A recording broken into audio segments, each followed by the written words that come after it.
अवधूत चिंतन श्री गुरुदेव दत्त। श्री स्वामी समर्थ महाराज की जय। Hello friends आणि नमस्ते सर्व स्वामी भक्तांना। मागच्या माझ्या व्हिडिओमध्ये आपण पाहिलं होतं की यूट्यूब व्हिडिओ बनवण्यासाठी स्वामींनी स्वतःहून मला कॉल दिला होता। त्यांच्या आज्ञेनेच मी हे व्हिडिओ बनवणे याचे कार्य सुरू केले आहे। तर तुम्हाला माहित आहे, आजकालच्या धकाधकीच्या जीवनात बऱ्याच वेळेला आपल्याला दुविधा मनस्थिती होत असते। प्रत्येकालाच कधीही कुठलेही कार्य करताना दुविधा मनस्थिती होते। जसं की मी एखादी गोष्ट करू किंवा नको करू, काय करू, कधी करू, कसं करू, करू का नको करू, केलं तर चांगलं राहील की नाही करावं, असे बरेचसे प्रश्न किंवा दुविधा मनस्थिती म्हणतात। हे सगळ्यांना कधी ना कधी आयुष्यात होतच असते। तर असेच स्वामींची सेवा करताना एका दिवसा स्वामींची सेवा करत होते मी। स्वामी माझ्याकडून ती सेवा करून घेत होते नामस्मरणची। तर दत्त महाराजांचे, दिगंबरांचे, स्वामी महाराजांचे नामस्मरण मी करत होते। आणि त्याच वेळेस नामस्मरण करत असताना माझ्या मनामध्ये कधी नव्हे ते परत यूट्यूब चॅनल बनवून सर्व स्वामी भक्तांपर्यंत सेवा पोचवावी अशी मला कल्पना येत होती। मला प्रश्न पडला की असं कसं, माझ्या मनामध्ये यापूर्वी तर असे काही विचार आलेले नाही आणि माझे कधीच यूट्यूब चॅनल बनवण्याची माझी असे काही विचार नाही, तशी काही माझ्याकडे सोयी उपलब्धता नाही आणि विषयच नाही। तर असे का झाले असेल? मग काय मी विचार केल्यानंतर पूर्ण नामस्मरणची सेवा करून झाली। नामस्मरणची सेवा करून झाल्यानंतर माझ्या मनामध्ये तो विचार तसाच फळत होता की काय करावे। मग त्यावेळेस मला आठवलं की स्वामीचरित्र या ग्रंथामध्ये, स्वामीचरित्र म्हणजेच श्री स्वामीचरित्र सारामृत हा जो स्वामींचा ग्रंथ आहे, या ग्रंथामध्ये त्यामध्ये नमूद केलेलं आहे की जेव्हा काही त्यांच्या स्वामी भक्तांना, सेवेकऱ्यांना प्रश्न पडतो की काय करावे, संभ्रम असतो, दुविधा मनस्थिती असते, त्यावेळेस त्यांनी चिठ्ठ्या बनवून स्वामींच्या पुढे ठेवण्यात येतात आणि त्या चिठ्ठ्यांद्वारे स्वामी आपल्याला कौल देतात किंवा त्यांचे उत्तर आपल्यापर्यंत पोहोचवतात, आपल्याला कृपाशीर्वाद देतात। हे आठवल्याने मी विचार केला की आपणही प्रयत्न करून पाहावा, आपल्याला काय स्वामी कौल देतील तोच आपण त्यांचा प्रसाद समजून गोड मानावा असा विचार केला। आता हे जे स्वामीचरित्र सारामृत पाहत आहात तुम्ही, हे स्वामीचरित्र सारामृत नित्यसेवेमध्ये प्रत्येक स्वामी भक्तांनी, सेवेकरांनी दररोज क्रमशः 3 अध्याय वाचणे अनिवार्य असते। आणि पर्वणीच्या दिवशी एखाद्या गुरुपौर्णिमा असेल किंवा तुम्ही व्रत करत असाल गुरुवारचे वगैरे, त्या दिवशी हा ग्रंथ पूर्ण वाचायचा असतो आणि ही जी सेवा आहे ती आपल्या स्वामीचरणी तुम्हाला समर्पित करायची असते।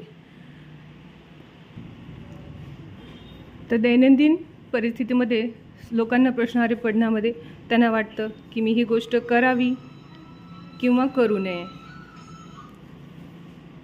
असा संभ्रम असतो। करावे किंवा करू नये, काय करू, मी काय करू, शेवटी कुठे येऊन थांबतो आपण की हे देवा, हे परमेश्वरा, मी काय करू। ह्या प्रश्नाला कितीही क्वेश्चन मार्क लावला तरी कमीच आहे, कारण मी काय करू या गोष्टीचे उत्तर आपल्याला देणारी योग्य अशी व्यक्ती कोण भेटत नाही। कुणी उत्तर दिले तरी आपल्याला त्यावर कॉन्फिडन्स येत नाही, पूर्ण विश्वास होत नाही की त्यांचे मी ऐकले तर आपल्याला यामध्ये सफलता भेटेल की नाही, योग्य राहील का नाही, बरोबर आहे। तर असं प्रत्येकालाच तुम्ही आठवा, एकही व्यक्ती असे नसेल की त्यांना असा संभ्रम कधीच, अशी दुविधा मनस्थिती त्यांच्या आयुष्यात कधीच आली नसेल, अशी एकही व्यक्ती 100% या जगात नाही आहे। तर अशा या सगळ्या प्रश्नांना काय उत्तर असेल मग? तर अशा सर्व प्रश्नांना एकच एक उत्तर ते आहे स्वामी. स्वामी, स्वामी आणि स्वामी. स्वामी आपल्या प्रत्येक प्रश्नांना आपल्याला उत्तर देतातच. त्यात काहीही शंका नाही. मी काय करू, कसं करू हे तुम्ही स्वामींवर सोडायचं. तुम्ही फक्त स्वामीपुढे आपला प्रश्न मांडायचा आहे आणि स्वामी तुम्हाला तुमच्यासाठी योग्य ते उत्तर देतातच. यात काहीही शंका नाही. आणि एकदा का आपल्याला स्वामींकडून उत्तर भेटलं तर त्यानंतर काय करायचं, कसं करायचं ते स्वामी आपल्याकडून करून घेतील. मार्गदर्शन हे पूर्ण स्वामी करतील. तर ते सर्व त्यांच्यावर सोपवायचं. त्यांनी कसं करू हा प्रश्न त्यांच्या पुढे मांडायचाच नाही. त्यांनी आहेतच कायम आपल्यासोबत. ते आपल्याकडून करूनच घेतील. व्यवस्थित वेळोवेळी मार्गदर्शन देतीलच. ठीक आहे. तर मग पहा, मग मी या सिच्युएशनला कशी आली. मी यूट्यूबचे व्हिडिओज बनवायला सुरू जे केले होते, तर हेच ते 2 चिठ्ठ्या. मी या 2 चिठ्ठ्या लिहिल्या. या चिठ्ठ्यामध्ये काय लिहायचं असतं ते मी तुम्हाला सांगते आता. समान आकाराचे 2 पेज कट करून घ्या. 2 पेज कट केल्यानंतर त्यावर सर्वात आधी वरती श्री स्वामी समर्थ लिहायचं आणि तुमचा जो काही प्रश्न असेल तो लिहायचा. या ठिकाणी मी लिहिलं आहे बघा, एका चिठ्ठीमध्ये लिहिलं आहे, स्वामी सेवा व देवांच्या पूजा इत्यादीबद्दल यूट्यूब व्हिडिओ बनवावे का. तसंच दुसरी जी चिठ्ठी बनवली आहे त्यामध्ये लिहिलेलं आहे, श्री स्वामी समर्थ, स्वामी सेवा व देवांच्या पूजा इत्यादीबद्दल यूट्यूब व्हिडिओ तयार करू नये. अशा प्रकारे 2 चिठ्ठ्या तयार करून घेतल्या. त्या दोन्ही चिठ्ठ्यांना समान आकारात फोल्ड करून घेतले आणि नंतर एक एक करून दोन्ही चिठ्ठ्यांना स्वामींच्या चरणी ठेवून दिले. तर या चिठ्ठ्या मी स्वामींच्या चरणावर ठेवून दिले आणि त्यानंतर त्यावर हळदी कुंकू अर्पण केला.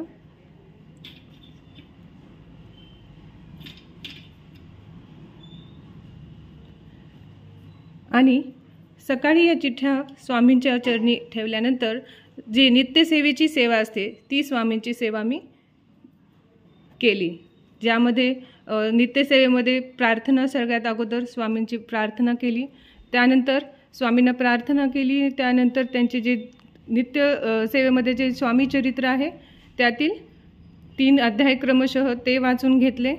त्यानंतर जे स्वामींचा नामस्मरणाचा जप असतो तो जप, माळ जप रुद्राक्षाच्या माळांनी तो जप करून घेतला.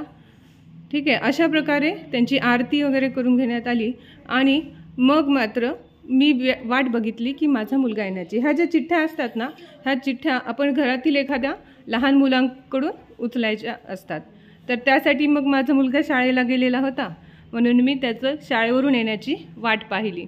आणि जेव्हा तो शाळेवरून आला त्यानंतर मग त्याने दुपारी शाळेवरून आल्यानंतर मग तो तोंडात पाय धुवून फ्रेश वगैरे झाला आणि येऊन मग त्याला मी सांगितलं की तू स्वामींना विनंती कर, प्रार्थना कर आणि यामधील एक चिठ्ठी उचलून मला दे. बघूया स्वामी आपल्याला काय कृपा आशीर्वाद देतात. तर अशा प्रकारे माझ्या मुलांनी स्वामींना प्रार्थना केली आहे. तुम्ही पाहू शकता. स्वामी श्री स्वामी समर्थ महाराज की जय. अवधूत चिंतन श्री गुरुदेव दत्त. हे स्वामी महाराज आमच्यासाठी कृपा करा आणि आम्हाला आशीर्वाद द्या. अशा प्रकारे स्वामींच्या चरणी ठेवलेल्या चिठ्ठ्यांपैकी प्रार्थना करून एक चिठ्ठी माझ्या मुलाने उचलून मला दिली आहे. श्री स्वामी समर्थ. पाहूया यामध्ये काय आहे. चला आता चिठ्ठी ओपन करून पाहूया. आणि इथे पहा, आज मी तुम्हाला व्हिडिओ बनवताना परत एकदा ती चिठ्ठी मुलाला ओपन करायला लावली आणि परत एकदा स्वामींनी इथे स्वामींचा कौल दिलेला आहे. आम्हाला स्वामींनी कृपा आशीर्वाद दिला आहे आणि यामध्ये उत्तर आहे बघा की स्वामी सेवेचे यूट्यूब व्हिडिओ बनवावे. श्री स्वामी समर्थ महाराज की जय. स्वामींच्या लीला अपरंपार आहेत. स्वामी कृपा अपरंपार आहे. स्वामींच्या कृपा आशीर्वादाने मी हा व्हिडिओ किंवा हे यूट्यूब चॅनल सुरू तर केलं आहे बनवायला. माझ्याकडे काही रिसोर्सेस नाही आहेत. सध्या मी एक साधा आपला मोबाईल हातात घेऊनच व्हिडिओ बनवत आहे आणि सर्व सेवा स्वामी माझ्याकडून करून घेत आहेत. मी अजिबात काळजी नाही करत आहे की कसं होईल. मी यूट्यूब चॅनल बनवायचं कसं इथून करायचा प्रयत्न करत आहे आणि अक्षरशः स्वामी मला पदोपदी साथ देत आहेत, आशीर्वाद देत आहेत, मार्गदर्शन करत आहेत. मी म्हणते जेव्हा जेव्हा तुम्हाला हा प्रश्न पडत असतो की मी काय करू आणि त्याचे उत्तर जेव्हा स्वामी असतात, तुम्ही स्वामीपुढे ते प्रश्नाचे उत्तर मांडतात, स्वामी उत्तर देतात, तेव्हा तुमचा दृढ विश्वास, स्वामीवर असलेली दृढ भक्ती, दृढ श्रद्धा ही सगळ्यात महत्त्वाची इथे असते. जेव्हा तुम्ही स्वामीवर पूर्णपणे स्वामींना आपले समर्पण करता, आपली श्रद्धा, दृढता, निष्ठा असते, त्यावेळेस स्वामी योग्य मार्गदर्शन करतातच, यात एकही शंका नाही. आणि त्यांनी दिलेला जो कौल असतो, त्यांचे जे आशीर्वाद असतात, तो त्यांचा प्रसाद म्हणून आपण गोड मानून घ्यायचा असतं.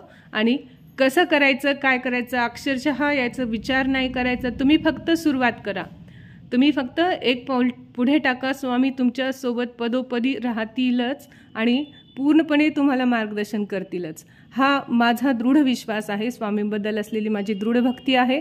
आणि तुमच्यापैकी जे काही जुने स्वामी भक्त असतील, त्यांनी जर कुणी असा हा चिठ्ठ्यांद्वारे प्रश्न विचारून पाहिला असेल स्वामींना आणि तुम्हाला जर योग्य उत्तर भेटलं असेल ना, तर त्यांनी प्लीज कमेंट सेक्शनमध्ये कमेंट करून सांगा मला की तुमचा काय अनुभव आहे. आणि जर नवीन कोण सेवेकरी असतील तर त्यांनाही मी रिक्वेस्ट करते की तुम्ही देखील, तुम्हाला अशी दुविधा मनस्थिती जर कधी आली तर त्यासाठी स्वामींना मनोभावे विनंती करून तुम्ही तुमचा प्रश्न स्वामींपुढे मांडू शकता आणि नक्कीच स्वामी तुम्हाला त्यांचे मार्गदर्शन करतील. यामध्ये काही वेळेला कसं होतं की तुम्हाला जे अपेक्षित नसतं ते उत्तर समजा स्वामींकडून आलं तर अजिबात त्यावर शंका घ्यायची नाही. कारण आपण जे मागतो ते खूप क्वचित असतं रे, परंतु स्वामी जे देतात, जे आपण मागतो ते आपल्याला माहिती नसतं की आपल्यासाठी चांगलं आहे का नाही, पण स्वामी जे देतात ना, ते आपल्यासाठी चांगलं असलेलीच गोष्ट आपल्याला देतात आणि त्यामध्ये आपलं हितच लिहिलेलं असतं, यात शंका नसते. त्यामुळं त्यांनी जो कौल दिला तो प्रसाद मानून घ्यायचा आणि त्यावर त्यांचे आभार मानायचे. हे सर्व स्वामी भक्तांनी केलं तर तुमचे प्रश्न नक्कीच सुटतील. तर हा आहे माझा अनुभव आणि स्वामींनी दिलेला कौल. तर अशा प्रकारे स्वामी चरणी आजची झालेली सेवा रुजू करते. अवधूत चिंतन श्री गुरुदेव दत्त. श्री स्वामी समर्थ महाराज की जय.